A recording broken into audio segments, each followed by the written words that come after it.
আইটিউব India চ্যানেলে স্বাগত।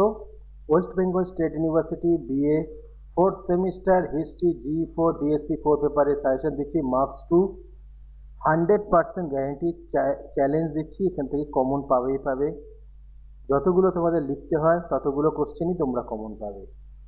তো প্রথম প্রশ্ন সাজেশনের, ইংরেজ কোম্পানি কবে বাংলা, বিহার ও উড়িষ্যার দেওয়ানি লাভ করে, অধিগ্রহণ করে? 2 নম্বর, পিটের ভারত শাসন আইন পাস হয় কোন সালে? কাদের মধ্যে এবং কবে সলবাই সন্ধি স্বাক্ষরিত হয়? সুজা উদ্দৌলা কে ছিলেন? দ্বিতীয় ইঙ্গ-মহীশূর যুদ্ধ কোন সালে এবং কোন চুক্তির মাধ্যমে সমাপ্ত হয়? শ্রীরঙ্গপত্তম এর চুক্তি কার কার মধ্যে স্বাক্ষরিত হয়? এটা কবে স্বাক্ষরিত হয়েছিল? অধীনতামূলক মিত্রতা নীতি কে প্রবর্তন করেছিলেন এবং এটি গ্রহণকারী প্রথম ভারতীয় শাসক কে ছিলেন? অমৃতসরের চুক্তি কবে কাদের মধ্যে হয়েছিল? লাহোর চুক্তি কবে ও কাদের মধ্যে হয়েছিল? চিরস্থায়ী বন্দোবস্ত কে প্রবর্তন করেন এবং কবে? সূর্যাস্ত আইন কি ছিল? সত্যবিলোপ নীতি কে প্রবর্তন করেন? দুটি রাজ্যের নাম করো যেগুলি এই নীতির মাধ্যমে যুক্ত হয়েছিল। সিপাহী বিদ্রোহ কবে এবং কোথায় সংগঠিত হয়? 1857 সালের মহাবিদ্রোহের সময় ভারত সম্রাট এবং ভারতের গভর্নর জেনারেল কারা ছিলেন? ভারতের সম্রাট এবং গভর্নর জেনারেল কারা ছিলেন? সংবাদ প্রভাকর এবং তত্ত্ববোধিনী পত্রিকার প্রতিষ্ঠাতা কে ছিলেন? নীল দর্পণ কে লিখেছিলেন এবং কেন? বেদে ফিরে যাও কে এই কথা বলেছিলেন এবং কেন?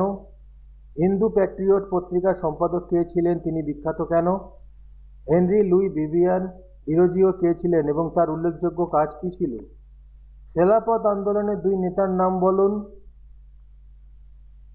কে কায়সার-ই-হিন্দ উপাধি ত্যাগ করেন এবং কবে? গান্ধী কবে আইন অমান্য আন্দোলন প্রত্যাহার করেন? খুদা-ই-খিদমতগার সম্পর্কে আপনি কি জানেন, অথবা খুদা-ই-খিদমতগার বলতে তুমি কি জানো? তিনি রয়েছে। কংগ্রেসের কোন অধিবেশনে ভারত ছাড়ো প্রস্তাব গৃহীত হয়েছিল এবং কে ডু অর ডাই ডাক দিয়েছিলেন? কার মধ্যে এবং কবে লখনৌ চুক্তি স্বাক্ষরিত হয়েছিল? কাদের সাথে লখনৌ চুক্তি স্বাক্ষরিত হয়েছিল কবে? পাকিস্তান প্রস্তাব কবে এবং কোথায় গৃহীত হয়েছিল? ডাইরেক্ট অ্যাকশনের আহ্বান কে এবং কবে জানান? পরের প্রশ্ন, নৌবিদ্রোহ কবে এবং কোথায় সংঘটিত হয়? ইংরেজ কোম্পানি কখন বাংলা, বিহার ও উড়িষ্যার দেওয়ানি লাভ করেছিল?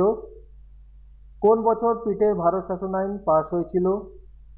এটা দুবার মনে হয় আমি লিখে দিয়েছি, যাই হোক। কাদের মধ্যে এবং কখন সলবাইয়ের সন্ধি স্বাক্ষরিত হয়েছিল?